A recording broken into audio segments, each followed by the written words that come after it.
Welcome to Empire Building. I'm Wendy Papazan, and together with my 4 co-hosts, we bring you weekly unfiltered conversations about leadership, growing a big empire, and living on your own terms. I'm Kimber Levitt-Keaty. We are investors and wealth builders with over $75 million in combined net worth. I'm Sarah Reynolds. We are visionaries who built more than 50 businesses with over $122 million in annual revenue. I'm Tiffany Fikes. We've led thousands of people and do it all while being pretty good moms. And I'm Seychelle Van Poole. We are your podcast to learn how to build big businesses and even bigger lives.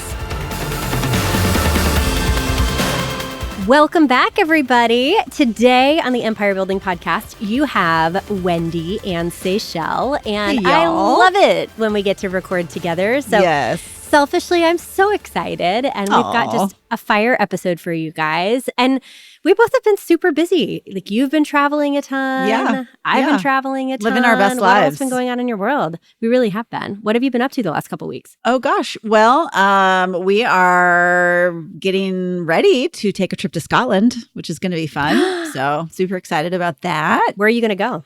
A little bit all over the place. Cool. Yeah. So we're going to fly into Edinburgh, and then we're going to kind of tour all over the place, and then get up into the Highlands, and then end up in Glasgow. I'm pronouncing that wrong. You have to visit a hariku, those little fuzzy cows that are so cute. Yeah, of course. You have to pet one. Yeah. So excited about that. And, my kids are back from college for the summer. So that's pretty awesome. And just living my best life, teaching a lot. Actually, teaching a lot is what I've been doing. Yeah. I've been going around the country teaching. What about you? Are you in Michigan? I love that. Yeah, we just got up to Michigan and we had like a whirlwind last 3 weeks. Quinn finished school and then we packed up the house, and we also packed up for a 2-week Europe Palooza trip at the same time. And so while we were out of town, Nick did a golf trip and then drove the dog and him and the truck and all of our stuff to Michigan. I mean, your trip looked amazing. It was awesome. With Barb and sister in tow and the whole fam. Yeah. It was amazing. Your Yeah, daughter. I had Quinn, our daughter. Girls trip. Yeah, it was like a total multi-generational. total girls Yeah. trip. My mom, Barb, had a really cool Portugal riverboat cruise with her brother and sister-in-law and one of their childhood friends. And so they went and did that with this really cool riverboat cruise through Portugal. And then we met up with her. I'd never been to Barcelona. That was on my list. So we did Barcelona. And then we rented a car and drove across Spain to San Sebastian and then Amboise, which I don't know if you know. Have you been to Amboise in France? Okay, so this is so cool. It's where Leonardo da Vinci died. But that's not what's cool about it. What's cool is he was commissioned by, I don't know if it's the king. I think it actually was the king at the time. He was commissioned by the king to come live there and basically work on stuff for the military, but also to just invent. And so they have where he lived and all of the grounds, they've recreated all of his inventions. Wow. And it is wild, the kind of stuff that he That's a dream job. was thinking through. Yeah, it was just, it was so cool. I mean, it was really one of those moments too where it's like, what does it look like? It was just like a great reminder of what does it look like to have someone in your life that literally supports you living your best life at a high level? And in Da Vinci's last couple of years of his life, that's truly what he had. And just walking through his hundreds of different inventions, from tanks to moving bridges to catapults and a mini bicycle and just all these crazy different things that if you think about it, in the late 14 to 1500s were not around yet. He was wild. So that was really cool. And then we did Paris and London and then flew back to Michigan. So it's just been awesome and a whirlwind. And and it was just really, really special. So I'm very thankful for it. We took all the pictures and just walked, 15 to 20,000, steps a day. And it was great. It was great. Well, So I'm looking it was really forward sweet and to, special. hopefully you can give me a little tour when we see each other. I will. In a couple weeks. It was awesome. Yeah, it was awesome. Well, I'm excited for today too, because I think what we're talking about really plays into what you and I both have been up to, which is you set out to do these goals and you get on a path, and sometimes life happens, sometimes markets happen, sometimes you just get distracted. And in order to live your best life, it requires us from time to time to revisit where we're at, to sometimes do a reset, and to sometimes do a good check-in mid-year as far as how you're doing. And with Empire Circle, with our Her Best Life crew, this is one of our favorite events that we host every year. is we do a mid-year check-in. We do a mid-year check-in on business. We do a mid-year check-in on personal. And so Wendy and I are going to start today, which is a 2-part series for you on how we do our mid-year check-ins. And I really want to give a huge shout out to Jay Papazan and the One Thing crew, because they really gave us a great framework for how to do the personal check-in. So if you haven't checked out Jay's podcast, it is the One Thing podcast. You should check it out. And they have some amazing retreats that they do. And so some of the framework we're using today is also a shout out to them because they've given all of us an amazing framework to work off of. So let's dive in. Yeah. Well, I can remember in 2019. So that was the year that about 90% of my team exited. And by the time mid-year had rolled around, I was feeling pretty despondent. Yeah. Nothing went the way you thought it would. Yeah, things were really starting to unravel. And so actually the mid-year, the One Thing offered, I don't think they do a mid-year, like a formal mid-year anymore, but that year they decided to do one. And I remember bringing, the few people that were left with me and just honestly feeling so panicked, despondent, like, how when you're just in it, your whole body is like, yes. Yeah. So I was so freaked out. And then it was a 2-day thing. Which is longer than we're going to recommend for you guys to do. But I just remember leaving, still scared. But somehow I knew that there was a plan in place that was going to take me to, where I really needed to be. And so if that's you, if you've had a hard first 6 months, which I know a lot of our listeners have, it's been rough out there. If you're, if you're in the real estate industry, it's a lot. Things are shifting, things are moving. We would highly, highly, highly recommend that you do a mid-year reset. And can't believe we're already halfway through the year, and we would actually even be requiring it. But this is really just a 5-part process. Okay, so we're going to reflect, right? We're going to evaluate, where are we at? We're going to simplify. Okay. So when you have a lot of chaos going on and you need to focus, that means you need to pare things away and not add. Love that. And then you need to establish a plan, right? Figure out where you want to go. And then you got to time block that plan. And all of these steps are important. Yep. Can't skip any of these steps. I see people skipping the reflection. I see people skipping the time blocking. I see people skipping the simplifying, right? Which we don't think about that a lot. We think, to do and achieve more, we need to add more. I'm going to be honest, like that was me for a good 15 years, is I thought, well, I'm just not doing enough. I'm just not doing enough. And actually when I started stripping stuff away, and we'll talk about that, like when I started stripping stuff away, that's actually where I got a lot more powerful in my ability to produce what I wanted to. So that's a great note, Wendy, because that was one took me forever to hear. Yeah.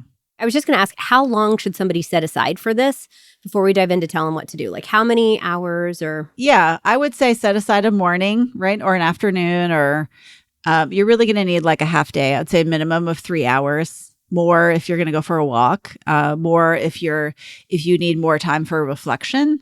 But, I think all of us empire builders could easily do this in about 3 hours. I would recommend that you get out of your house, get out of your office, get somewhere where you can be alone. You're not going to be distracted, and I would challenge you to leave your distractions at home, right? If you want to just bring your journal to do a lot of these things, I would challenge you to do that. Just somehow get away, get free, so that you can truly be present and plan. And you'll be so glad you did. It'll be 3 hours, extremely well spent. I know for both of us, we're both pretty strategic thinkers, but this idea of planning and reflecting, if you're not doing this on a regular basis as an empire builder, this might be your one thing that you need to implement before the end of the year, because we do an annual goal setting. We do a goal setting with the team. I do a goal setting as a couple. I do this mid-year reset. Actually, this is the first time I've ever done it on my own. I have it scheduled for a week from now. And I did a quarterly reflect and plan, which I've never done before. So getting more time to goal set and be strategic about things is, if you don't have that practice in your life, it's super important. So yeah. Great. Let's dive in, and I'll add mine as we go. I think those are great tips. And I think it's one of the best gifts you can give yourself is the gift of time to work on this. So I'm super pumped. The first thing we're going to do is reflect. So I want you to think about getting your journal out, or just, 30 minutes of thinking time. Like get a piece of paper in front of you and write down, what have been some of your big things that have happened to you in the last 6 months. Think about what are some of the things that have brought you energy. Do you have a new hobby that you're vibing on? And just to be clear, this first episode is going to be how to do a mid-year reset with your personal life. And then the second episode is going to be a mid-year reset on your business life. Okay. Love that. And then also thinking like, what's been making you stressful? Like what's making you uncomfortable? What's keeping you up at night? What are those things that are constantly worrying you? What is something that you're tolerating in your personal life right now? Like I know for me, I have this constant, I went through menopause last year and I'm really struggling with my weight. I continue to gain weight and I haven't changed anything. And I know some of that is like stressfulness of the last couple of years, but like there's this continual like thing going on in my head. Like I need to focus on this. I really need to focus on this. And I'm just kind of tolerating the way I'm feeling. My clothes don't fit. And yeah, so like, what are you tolerating in your life right now that needs to change in your personal life? For me, it was like I was tolerating just a set schedule and the schedule was set and I just followed it instead of really like asking, is this actually how I want my week to flow? Is this actually the best sequences of events? And I had to set aside time or like in April, May to teach like a 7-week course. And so it required me to clear Wednesdays on my schedule every week. And then it ended up getting canceled like the week it was supposed to start. And so I ended up all of a sudden with a massive amount of white space on Wednesdays that I had not had in probably ever on a midweek. Yeah. And it was a huge eye-opener, an accidental eye-opener to me of, oh my gosh, I have been tolerating because my schedule is such where I'm in gratitude that I could drop Quinn off at school and pick Quinn up from school every day. I had worked my schedule to be giving energy to be able to do that, to be in gratitude, to be able to pick her up when I wanted to be able to pick her up as a parent. But what that meant was my work time that I was allowing for meetings was so jam-packed. I didn't have any white space. I mean, to grab a snack, to get a cup of coffee, to journal, to think.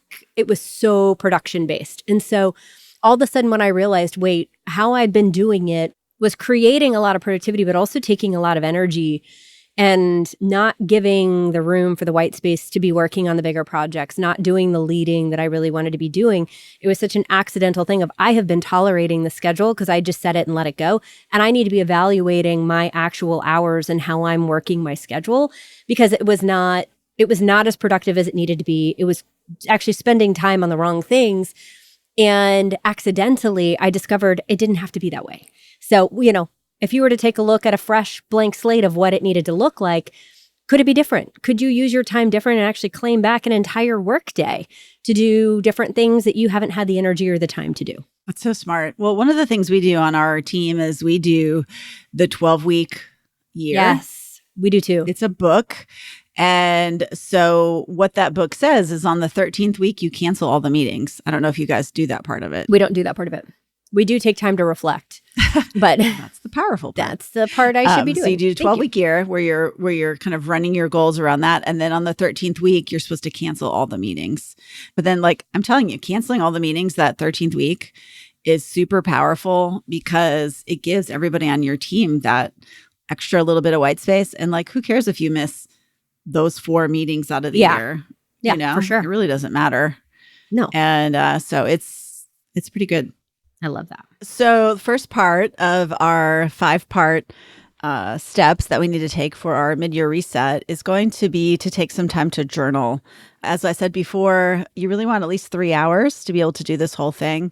Ideally, you take maybe a little bit more and you could go for a walk or, do something that kind of allows you to get into that meditative state of mind. Because I know for me, I feel like sometimes it's like going on vacation. The first couple days of vacation, you're still in, go, go, go mode. And getting out in nature for me just allows my heart rate to go down. And then it allows me to just be able to actually process and think versus like the doing part of my brain. I don't know if you're the same way, but that's how it is for me. I'm resonating tremendously with you on that. And I also love your tip of like getting out of your personal space or getting out of your office, like go somewhere separate to sort of tell your brain like this, we're doing something different right now. Like this is a different process. This is a different time.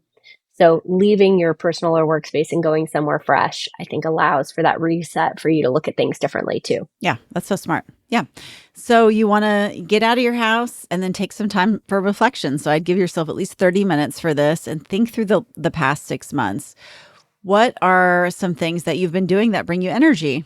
What are those things that you're like, wow, I love that day. We all have those days where we're like, wow, that was a great day. I was just doing all the things that I really loved that day.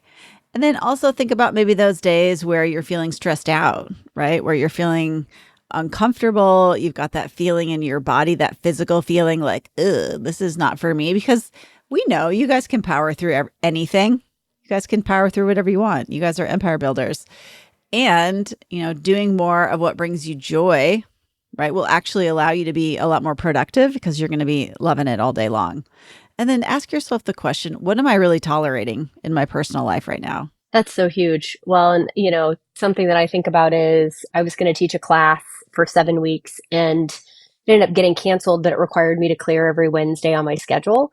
And it took a lot of energy to like move everything around to clear those 7 weeks. And it got canceled at the last minute. So all of a sudden I ended up with 7 weeks of Wednesdays that were cleared. And it was such an eye opener to me that I had been tolerating creating my whole schedule back to back to back to back to back and just running that play and that rhythm instead of really being purposeful around on the personal side and on the work side, like looking at the schedule differently and, taking a moment to accidentally have that gift really allowed that opportunity to look at it different. That makes sense. Well, what a gift, what a gift, white space. Well, and then, when you're thinking about these areas of your personal life, I want you to think about it in terms of your mental and emotional health, right? How's your mental health doing? So many of us are still feeling burnt out, and a part of the way you get out of burnout is you rest. Yeah. How about your physical health? A lot of us as empire builders, we focus so much on building our businesses. We forget that we have to live in our bodies. It's the only one that we get. Where are you going to live if not in your body? I think Sarah had a big aha once, which was like Gary said to her, well, you can't work if you're dead. Yeah. So are you treating your body with love and respect? And are you investing in relationships? Do you have the time, energy for the people that you want to have meaningful connections with? I know we finally got our retreat on the books, and I'm just excited about that. Even the thought of it makes me really excited. Yeah. It gives me energy. Something that on the personal side that I used to have that I haven't as much is when we shut down our physical office space and went all virtual during COVID. But I used to have about a 45-minute drive every day to and from our office because it was up near where Barb used to live up in Plano. So I would drive from our place in Dallas north and back. And I would have 45 minutes to call and catch up with friends during that time.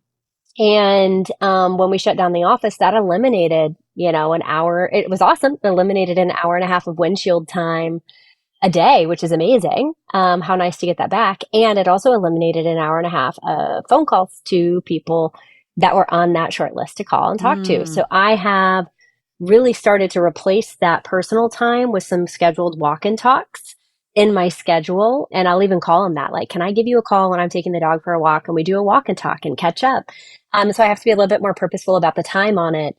And that was something that really brought me joy, that when circumstances changed, that went away and I needed to add back in. I love that. And I've read data. It's probably Adam Grant. I'm not sure who it is. But probably, talking about, the difference between how people feel after a phone conversation versus a text conversation. I mean, don't get me wrong, texting has its place. For sure. And, to really connect with someone, if you're really feeling like you miss them, pick up the phone and call your mom. So relationships are huge. Think about your personal growth. What have you read? What classes have you gone? Have you tried anything new that's expanded you? One of the things that Jay's always wanted to learn is lock picking. Ooh, fun. Yeah. Well, he has kind of a little bit of an obsession with the apocalypse coming. Yeah. This feels like a list. Totally. Yeah.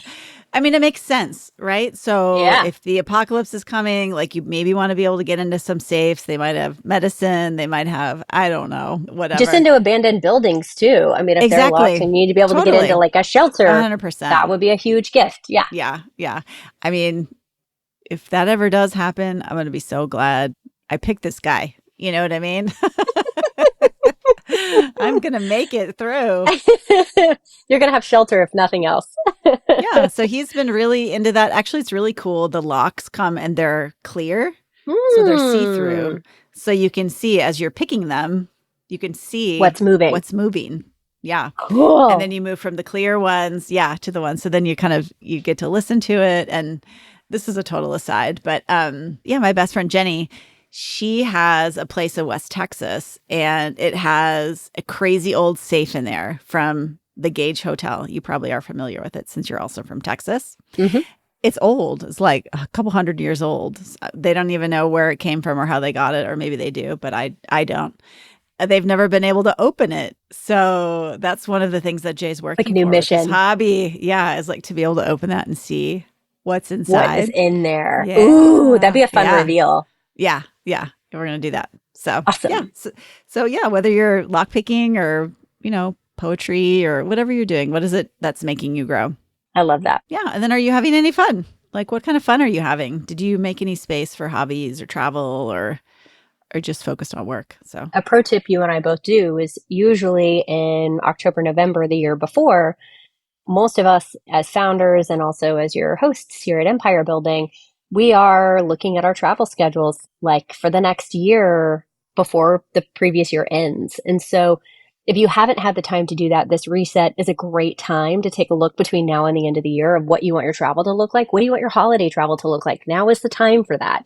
What do you want spring break next year to look like if you have kids? Like start planning that out some, because that's how you really make the magic happen and intentionality happen. That's how we were able to do our Europe trip, is we started planning that back last December.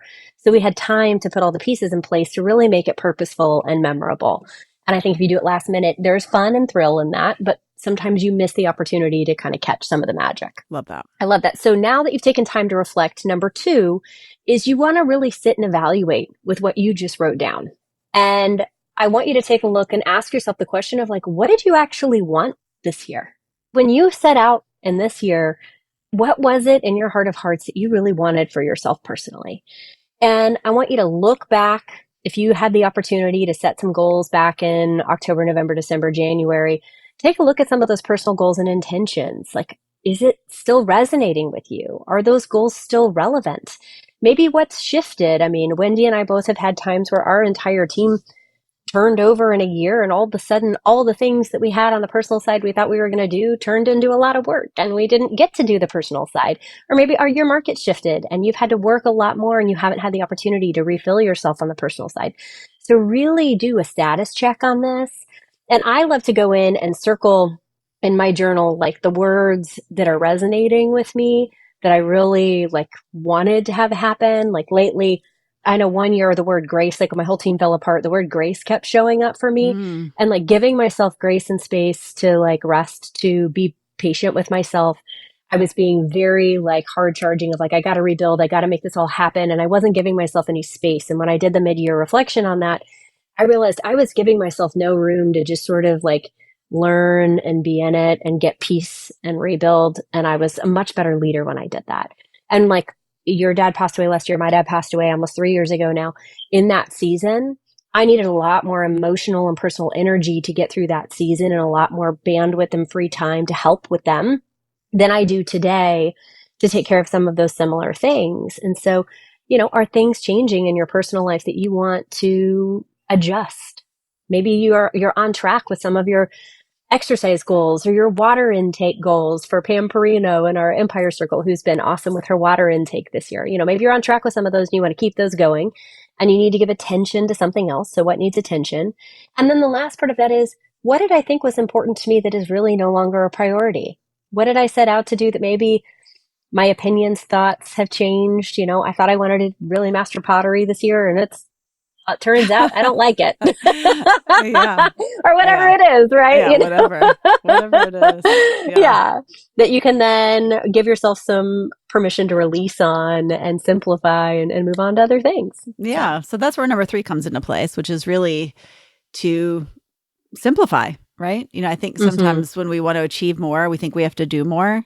And for a lot of us that are striving high achievers, we actually probably need to do less. Yeah, no, we're both the same way. I was like, I've got a huge finger pointed at myself on that one. Like, that is for me. Yeah, for sure. I mean, my motto used to be, variety is the spice of life. I used to, and I still am the same way. Like, I want to get up and I'm like a toddler. I want to do all the things, run down the hill, play with all the, scribble on all the paper and, collapse in my bed every night and just be grateful for squeezing every drop out of every day. Yeah. And I do recommend that. But, what are some of the things that are no longer serving you, whether they're personal or professional? I think a lot of us always get excited at the beginning of the year. We dump a lot of goals, personal goals on our list. And what I would really do is I would think about what are your top maybe 1 or 2 personal intentions before the rest of the year. Max 3. Love it. 1 is the best because that's the way you're really going to achieve it. If you've only got 1, you're not going to be like, oh, well, I spent so much time doing 2 and 3 that I didn't get to my 1 thing, right? Maybe even pick a theme around it, share it with some people. What's your theme around it? And, sometimes this can be a personal work kind of give and take. Our next episode is going to be on a work mid-year reset. This is a personal mid-year reset. And it might be that you need to do a drastic work reset. And so you have to drastically simplify what's going on in your personal life. If you're in a space with your business where you're looking at your numbers and you're like, whoa, I don't think I'm going to make it through the rest of the year. Like, I don't know what I'm going to do. Then you're going to have to cut out some possibly personal stuff. You might have to give up a vacation and, do it that way. So, yeah. Well, I also think too, like there's in this season, something you and I both work really well with is the idea of work smarter, not harder. I think for many years, you and I both worked really, really hard. And we're in a season where, yes, we do have a lot of energy. Actually, we have a high bandwidth, a high capacity, and a high processing speed. So we can probably accomplish a lot more than somebody that might operate at a different speed than we do.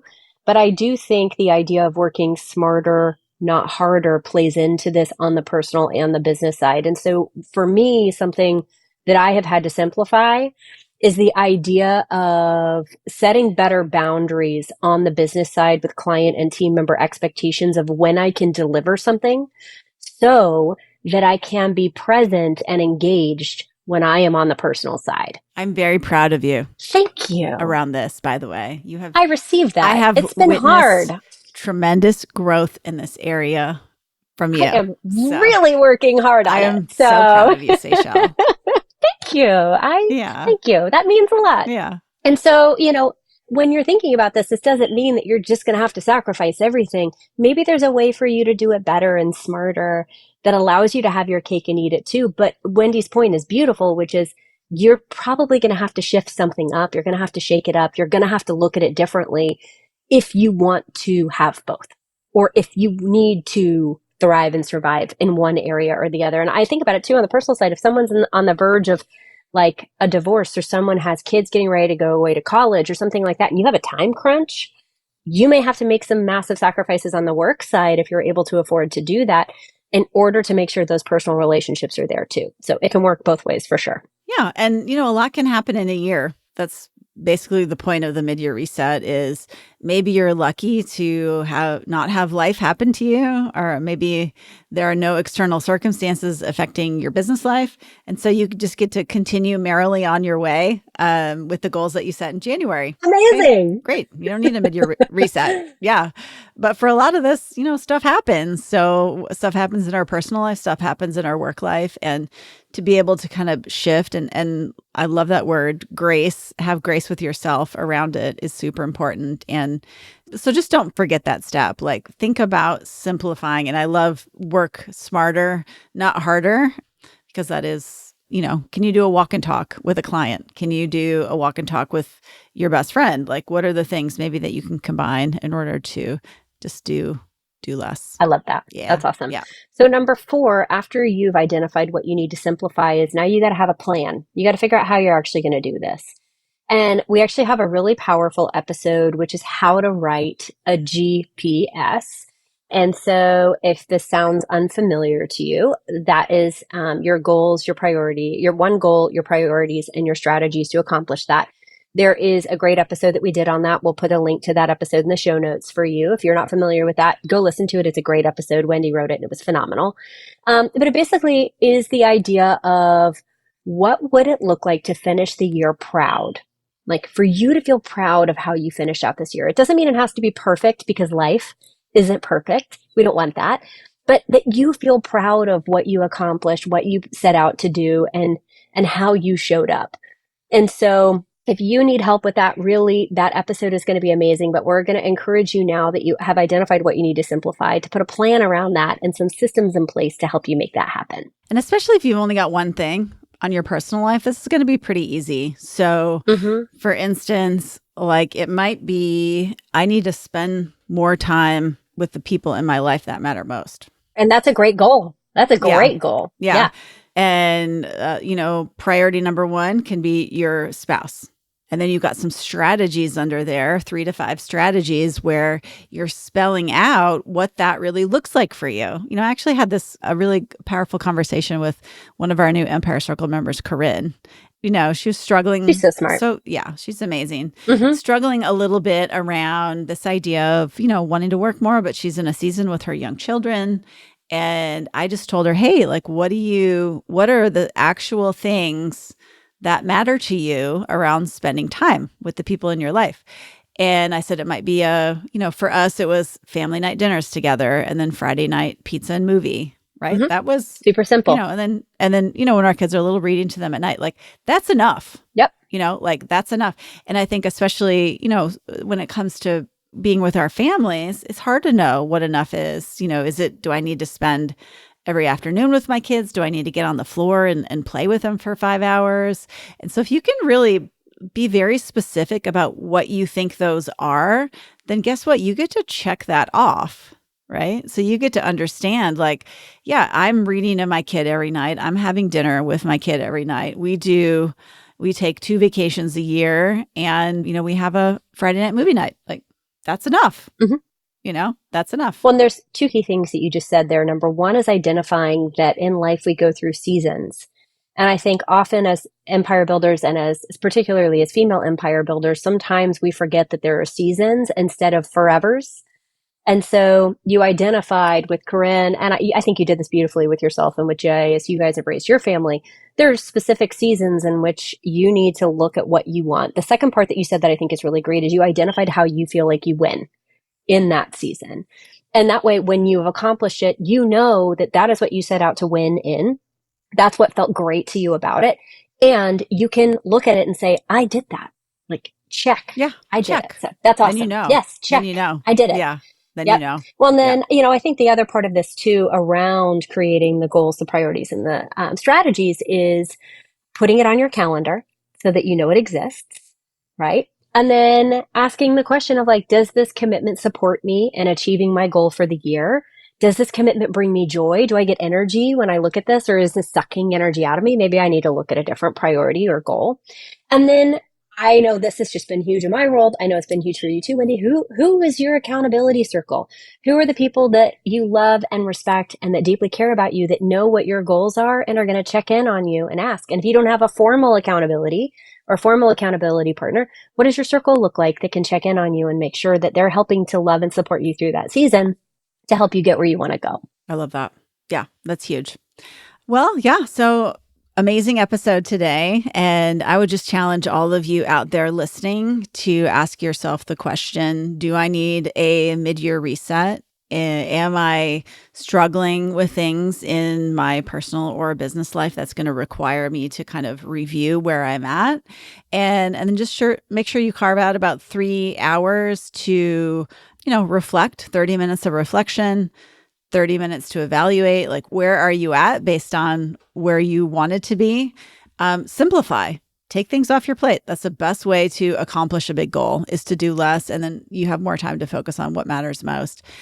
30 minutes for that. And then you want to figure out your plan. So move forward, give yourself about an hour for that, and then give yourself about 30 minutes to time block those things that are really the most important things. So that when you look at your calendar from now until the end of the year, there's just a series of reminders, right? A series of reminders about what you deemed important at this time. So guys, I really hope you take advantage of this, and I really hope you tune in for our next episode, which is going to be dropping next week, which is how to do this with your business life, which is going to be somewhat different. It's definitely a different kind of process than doing your personal one. It's probably going to take a little bit longer and involve some of your key people, but this is a huge part. Being intentional is a huge part of creating your big business and your even bigger life. So I hope you guys go out and do that at some point this next week. Love it. Bye, guys. Bye, y'all. This podcast is for general informational purposes only. The views, thoughts, and opinions of the guest represent those of the guest and not KWRI and its affiliates, and should not be construed as financial, economic, legal, tax, or other advice. This podcast is provided without any warranty or guarantee of its accuracy, completeness, timeliness, or results from using the information.